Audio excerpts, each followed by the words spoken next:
মায়ের স্নেহ থেকে বঞ্চিত ৬ বছরের ছোট্ট তহিদ, যে বয়সে তার হাতে থাকার কথা ছিল খেলনা, সেই বয়সে বাবার অটোরিকশার পাশের সিটি হয়ে উঠেছে তার নিত্যদিনের সঙ্গী। ঝড় বৃষ্টি, রোদ কিংবা প্রতিকূল আবহাওয়া, কোনো কিছুই থামাতে পারে না বাবা ওমর ফারুককে। কারণ একদিন অটোরিকশা না চালালেই বন্ধ হয়ে যায় সংসারের আয়, আর অনিশ্চয়তায় পড়ে সন্তানের ভবিষ্যৎ।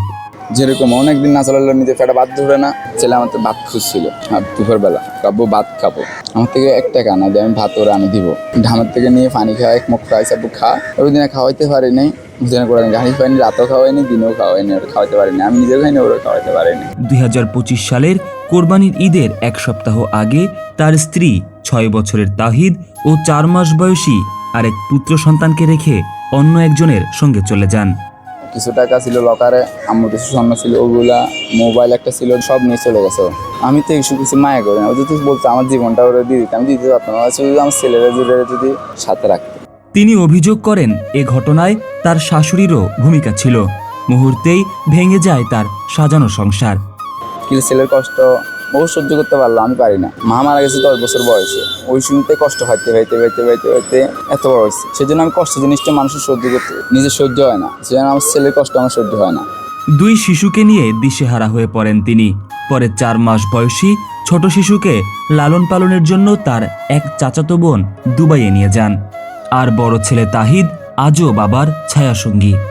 আত্মীয় স্বজন সবার পায়ে ধরছিলাম, ভাই বোনের পায়ে নিতে ধরছিলাম, যাক আমি মনে ছিলাম ও গেছে, আমার ভাই বোন আমার পাশে থাকবে, তুমি ওদের পায়ে ধরছে। ওরা বলতেছে কি, তোর ছেলেকে দেখলে আমাদের ছেলেকে কে দেখবে? তো আমি অপারক হয়ে গেছিলাম। তো লাস্ট পর্যন্ত আমার চাচাতো বোন বিদেশ থেকে আসছে, ওর স্বামী নিয়ে, শ্বশুর শাশুড়ি নিয়ে, বলতেছে ভাইয়া তোর বাচ্চাকে আমাকে দিয়ে দেবেন। আমি বহুত কষ্ট করি, বলি যে আমাদের ইসে রাখে না পারে, নিজের বাচ্চা ছোট 4 মাসের বাচ্চাকে দিয়ে দিলাম। আমার কাছে কষ্ট বানাতে ভালো থাকুক, ওই সেই জন্য ওরা দিয়ে দিয়েছি। সন্তানের মুখের দিকে তাকিয়ে দ্বিতীয়বার সংসার গড়ার চেষ্টা করেছিলেন ওমর ফারুক, কিন্তু তার দাবি নতুন স্ত্রী তাহিদের সঙ্গে দুর্ব্যবহার ও মারধর করতেন।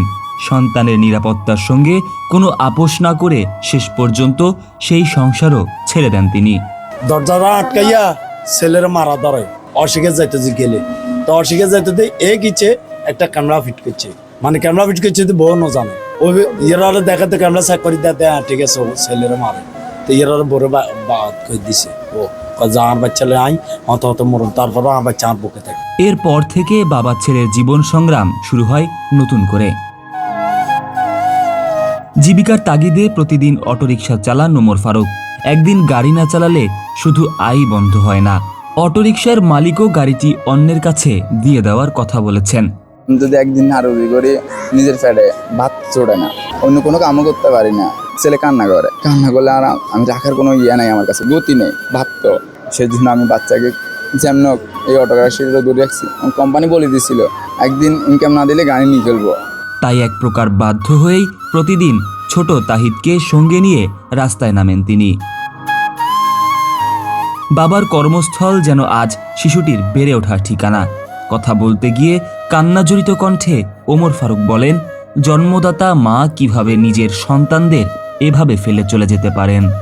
10:30টার দিকে আমার ছেলে 2টার তালা মারি যাওয়ার 1 ঘন্টা পরে তো কল দিতে পারতে, যদি মরে যেত। তারপর আমি হোয়াটসঅ্যাপে একটা কল দিয়েছিলাম, আমি ওর একটা কথা জিজ্ঞেস করলাম, আমি কি কোনো অপরাধ করছিলাম তোমার সাথে? আমার ছেলের কোনো অপরাধ করছিল? তো আমি এত কিছু জানি না, তোমার ছেলেরা তোমার কাছে দিয়ে আসছে। বাচ্চাকে হাতে তুলে দিতে হয়, বাচ্চাকে ঘরের ভিতরে তালা মারে থুই চলে যায় না। দিনে 3:30 বাজে আমি কেন খবর পাবো চট্টগ্রাম থেকে? কিন্তু কোনো কমতি দিয়েছিলাম না, মারছে। তার আক্ষেপ, যদি একটি ছোট দোকান করার মতো সামর্থ্য থাকতো তাহলে ছেলেকে পাশে রেখেই জীবিকা নির্বাহ করতে পারতেন, কিন্তু অভাব তাকে সেই সুযোগও দেয়নি। উনি যদি মনে করেন ছোট কষ্টের ভিতরে যদি একটা দোকানে ছোটখাটো একটা গন্ডি দোকানের মধ্যে হইতো, তাহলে বাচ্চাটা নিয়ে যাওয়া জীবন করতে পারতো, একটা বাসা নিলেও সুন্দর মতো বাপুর জন্য চলতে পারতো। কিন্তু উনি তো মনে করেন কোনো টাকা পয়সা নাই, দোকানদারি কি করবো, এখনো কারোকে তো লই করবো দে, কারোকে তো কিছু করবো দে, উনি কোনো সারতে পারছে না। গাড়ির ইনকাম যাওয়া হয়, বাপুর জন্য খায় আর বাসা ভাড়া দেয়। চট্টগ্রাম নগরের আকবর শাহ থানার মিনার সংলগ্ন একটি ছোট্ট কলোনিতে বাবা ছেলের এই নীরব সংগ্রাম প্রতিদিনই নতুন করে লেখা হচ্ছে। কিন্তু উনি বাচ্চাটা নিয়ে যথেষ্ট পরিমাণ কষ্ট করে, খাওয়া দাওয়া রিক্সার উপরে সবকিছু। যদি বাচ্চাটা গাড়িতে ঘুমও আসে, উনি এখানে রানের উপর সবাই রাখি, গাড়ি চালায়, কিন্তু ওনার জানের কোনো নিরাপত্তা নাই। যেখানে যায় এখানে বাচ্চারা নিয়ে যাইতে পারে, যখন লাগে রাখি যেতে পারে না।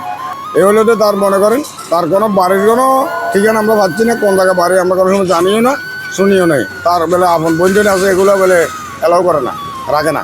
তোর বাচ্চা তুলে মরবই, বুঝলেন? এখন এই বাচ্চারা উনি নিজে দেখাশোনা, মা হইলো সে, বাপ হইলো সে, বোন হইলো সে, বন্ধু হইলো সেই, এই বাচ্চাটার সব কিছু উনি।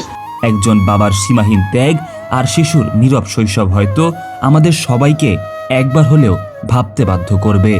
এমন পরিবারগুলোর পাশে দাঁড়ানোর দায়িত্ব কি শুধু একার? ওর সাথে আমার কোনোদিন কথা কাটাকাটি ছিল না, কিচ্ছু হয় নাই, কোনোদিন ঝগড়া হয় না। সুন্দর জীবন চলতেছিল। আমাদের 2টা ছেলে আসছে জীবনে।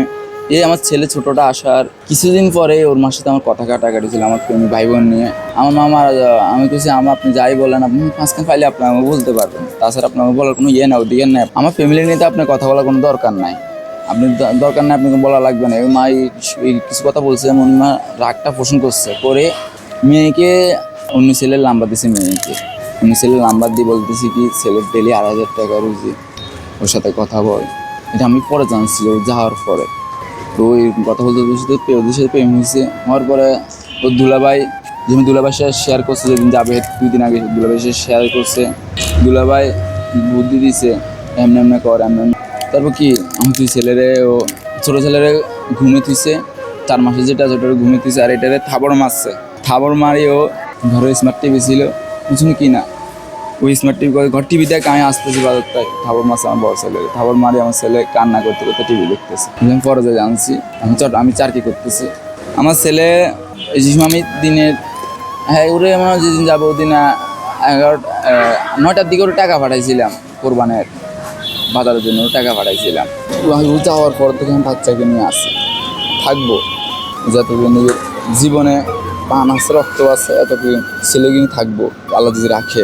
এই বাচ্চা নিয়ে এই 4-5 দিন বৃষ্টি হচ্ছে, যে বাচ্চাকে পলিথিন একটা পিন দেয়, নিজে আদারিং করে একটা হাত দিয়ে পৃথিবীতে ভিজে যায়, ঠান্ডা বাতাস গায়ে বাঁচানোর জন্য সেই ডিঙ্গরটা গাদ দিয়ে বাচ্চাকে নিয়ে চলায়। বন্ধু একটা বলছিল রাজমিস্ত্রির কাজ, আমি যখন বাচ্চা নিয়ে ওদিন গেছে কন্ট্রাক্টারে রাখছিল, বিকেলবেলা বেতন দিয়ে উনি বলছে কালকে আর আসতে না, বাচ্চা নিয়ে কাজে আসতে না। হ্যাঁ বাচ্চা আমি রাখি যাইতে পারবো না, সেই জন্য আমি কাজে যাইনি। আমার বাড়ি নোয়াখালী সাটকিল, থানা রামগঞ্জ, জেলা লক্ষ্মীপুর, পোস্ট অফিস লক্ষ্মীদের পাড়া। 1 বছরের বেশি হবে। এই কোরবানি, আগের কোরবানি 2 সপ্তাহ হয়ে গেছে। ও ছেলে একদিন ঘুমাতাইলা বলতেছে আমারে ঘুমের মধ্যে, আব্বু আম্মুকে আনো, ওর আম্মুর নাই ঠিকানা নাই কিছু। হারাই গেলে মানুষ টোকাই না যায়, যে মানুষ নিজে হারাই যায় ওকে টোকাই বার করানো অসম্ভব।